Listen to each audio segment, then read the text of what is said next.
2 af landets 5 regioner. Fremover skal der være et tilbud til patienter med senfølger efter kræft i hele Danmark, som lyder det nu fra sundhedsminister Sophie Løhde.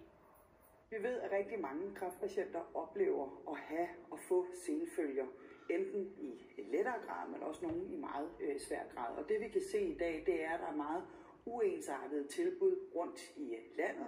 Der synes jeg, det er vigtigt, at vi får nogle langt mere ensartede tilbud og høj kvalitet, så det ikke er postnummeret, der afgør, om man også kan få senfølgetilbud som kræftpatient i Danmark. Ja, Anders Lindemann, lidelserne fortsætter altså for nogle patienter efter at kræften sådan set er fjernet, hvilket jo er en god nyhed, men det er nødvendigvis ikke altid lykken. Hvordan har de mærket senfølger der, hvor du er taget på besøg her til morgen? Jamen herhjemme hos Dorte Bjerring, der blev selve kræftbehandlingen for tarmkræft afsluttet for cirka 6 år siden. I dag der er det altså det her apparat, som ligger på spisebordet, der fylder.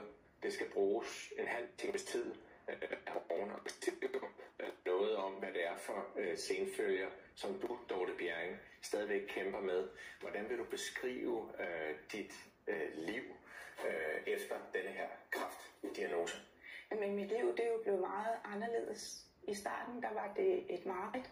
Det var et helvede for at sige det rent ud. Jeg havde et sted mellem 30 og 40 toiletbesøg i døgnet. Jeg havde ikke noget liv. Jeg kunne ikke passe mit arbejde, og jeg kunne ikke dyrke mine fritidsinteresser. Så det apparat der, det har fået mig i mål, og jeg kan leve mit liv, som før jeg blev syg. Men stadigvæk en halv time hver morgen skal du bruge det her apparat for at komme igennem dagen. Ja. Du er også selv ansat med behandling som tandplejer. Det her med senfølger, er det et overset aspekt af kræftdiagnosen?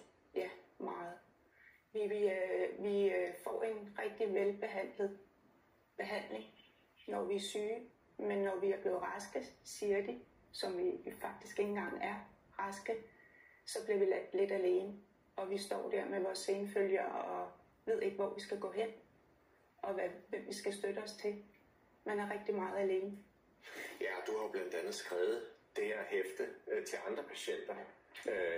En toiletrulle er måske billedet på det her med at være overlever af tarmkræft. Ja. Men nu er der jo altså politisk fokus på senfølgerne.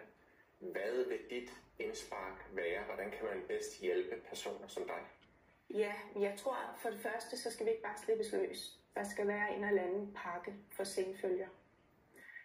Og så er det utrolig vigtigt, at den hjælp, vi får tilbudt, er ens for alle, uanset hvor i landet man bor. Det skal ikke være postnummeret, der bestemmer, hvilken behandling vi skal have. Tak skal du have.